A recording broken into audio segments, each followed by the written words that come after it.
Buzz. What is this sound? Jimmy's mind raced to find the answer. Buzz. This sound, it's filling my whole being.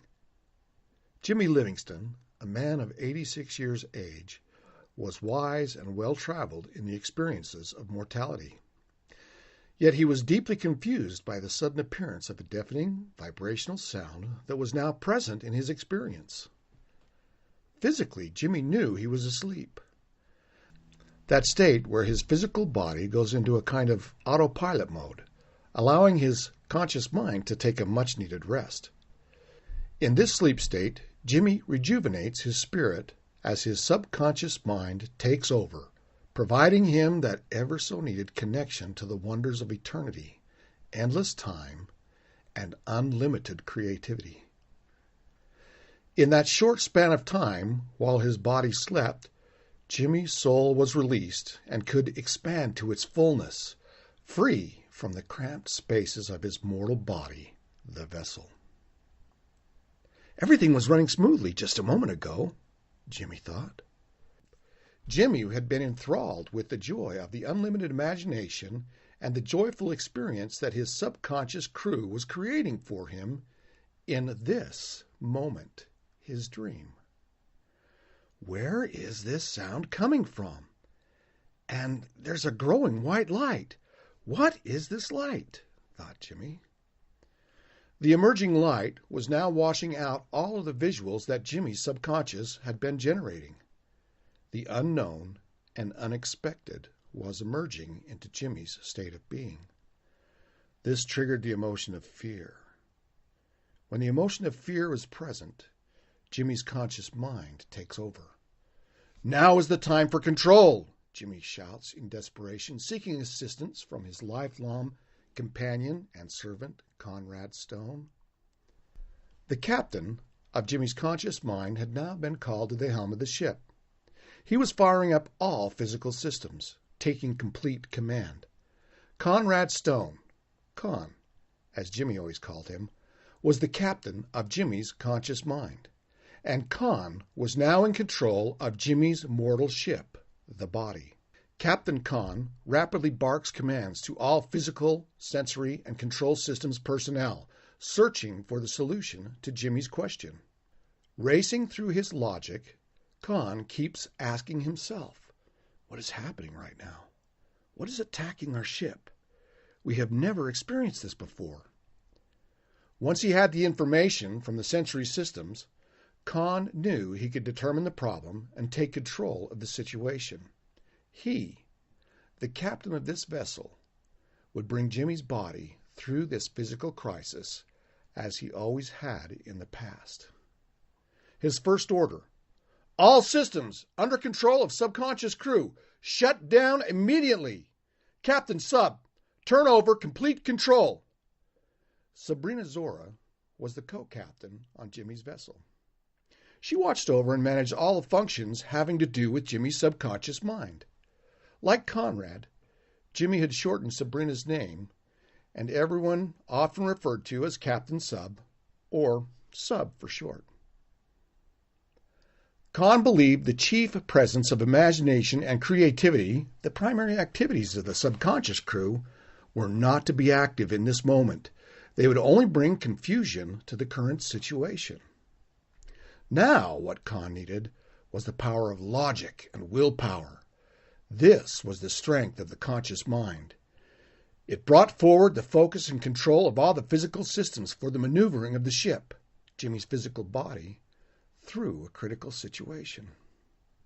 This vessel is managed most effectively in its journey through mortality by the conscious crew. So Captain Con told himself.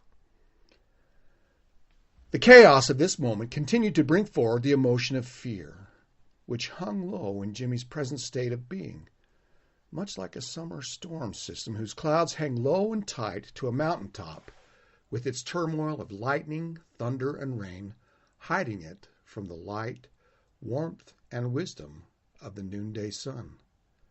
The mountain stands helpless until the winds of change move the storm system on to reveal the power and strength of the mountain as it stands in its majestic fullness, unobstructed and hidden from view.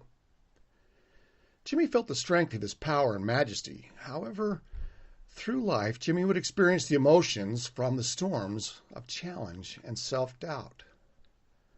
The storm, a self-conceived lie, often deceived Jimmy, squelching his feeling of power and purpose and holding him captive to his greatest fear, the question that had dogged him consistently throughout his mortal journey. Am I enough? Buzz! Jimmy's thoughts circled around again.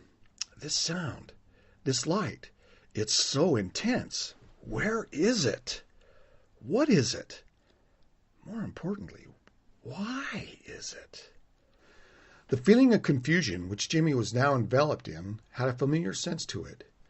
It was like those times where Jimmy was awakened from a very deep sleep. Yes, that time between REM sleep where Jimmy's conscious mind, Con, the captain and his crew, have completely shut down, taking their much-needed recuperative respite from the daily stressful duties where they were in control of managing Jimmy's physical vessel through reality, leaving Sabrina, his subconscious captain and crew, in full control, where they had been blissfully creating a world of wonder, imagination, and creation, connecting Jimmy's soul, his spirit, to the eternal world of all creation, where anything and everything is possible, the dream. There was always a friendly competition between the two captains of Jimmy's mind, Captain Con, his conscious, and Captain Sub, his subconscious. Jimmy had known both of them for an eternity. Jimmy loved and trusted both implicitly. That is why he requested each to accompany him on this mortal experience. There was such a bond of honor, loyalty, and trust that cemented them together as one. Jimmy personally commissioned each as his co-captains on this journey.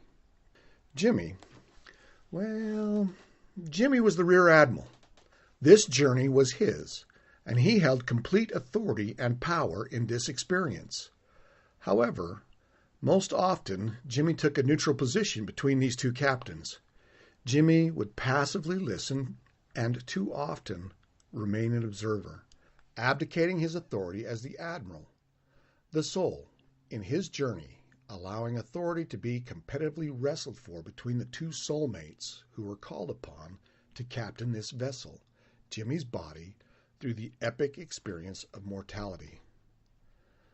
Buzz! Again, the sound and the light. The confusion jumbled Jimmy's emotions. Jimmy quickly searched his memory for the familiarity of the confusing state he was now under siege by. Yes, it's like the transition, the changing of the command on the ship. Jimmy was connecting to the many times he had experienced this similar state of being. It's the time between sleep and waking, where Jimmy is in the middle of a dream state with Captain Sub at the helm, guiding him through the creation of the dream. But the dream is quickly breaking up because Jimmy's physical subsystems are coming back online. The physical reporting systems are overriding the creativity of the dream and tuning in reality's visual channels instead. The dream state is fading as the state of reality and consciousness rises to take its time role in Jimmy's mortal adventure. Jimmy is transitioning to the waking state of consciousness, where Con takes over as captain at the helm. The transition is a state where a mixture of orders are coming from both captains simultaneously. There is a short time of confusion with Jimmy, the admiral, and the crew members of the vessel as to who is in command of the body, Captain Sub or Captain Con.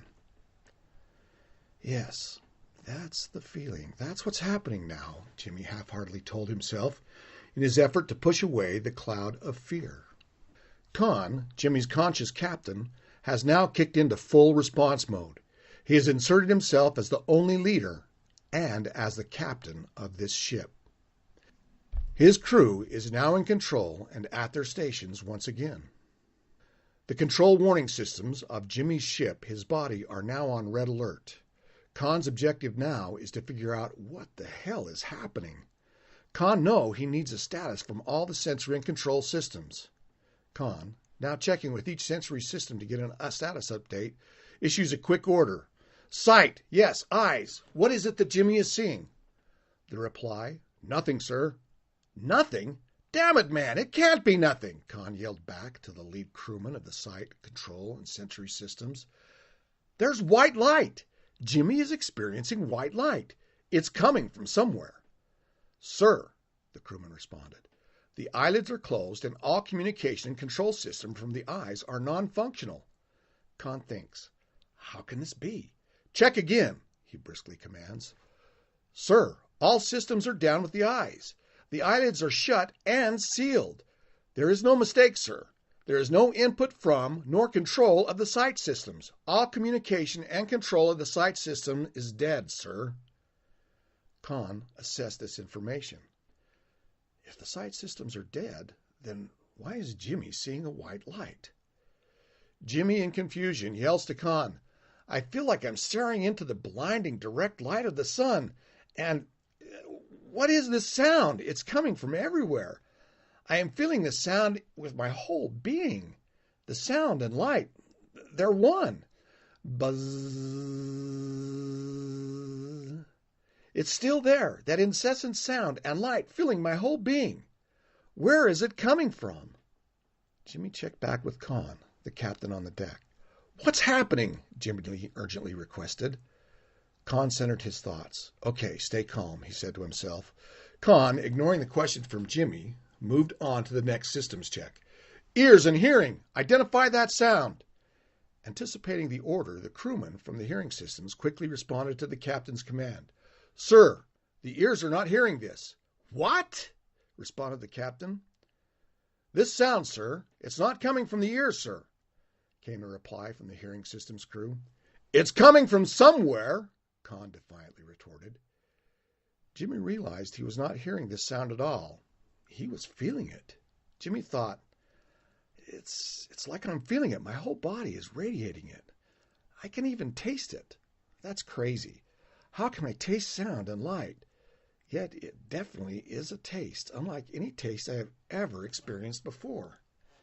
It's like the taste of everything. I mean everything I have ever had in my mouth all at once, and I can distinctly identify each one. Chicken. Yes, fried chicken.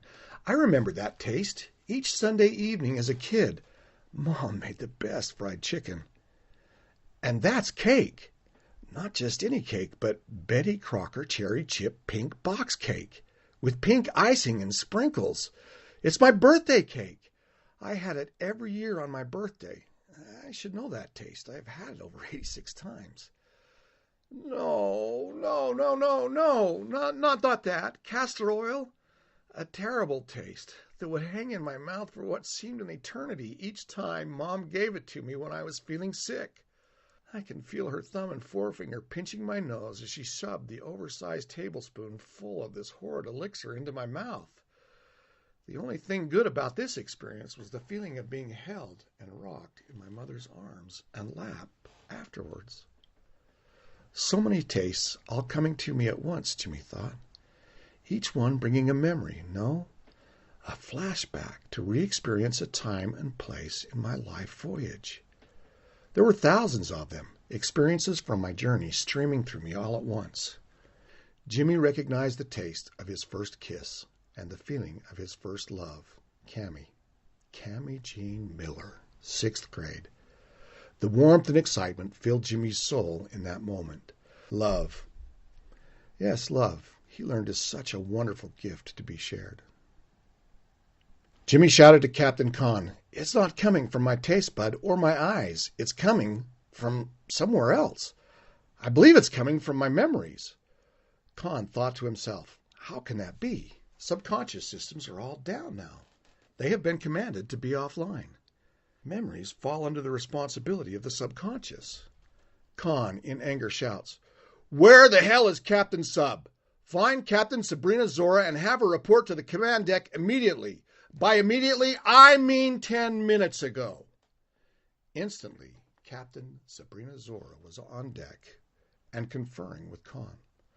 Khan shouted in the face of Captain Sub, "What the hell are you doing, bringing up memories in this time of crisis, Captain?"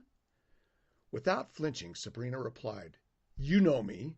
You know that when you're on deck, in command, and managing a crisis, my crew and I do not interfere unless there is a specific need.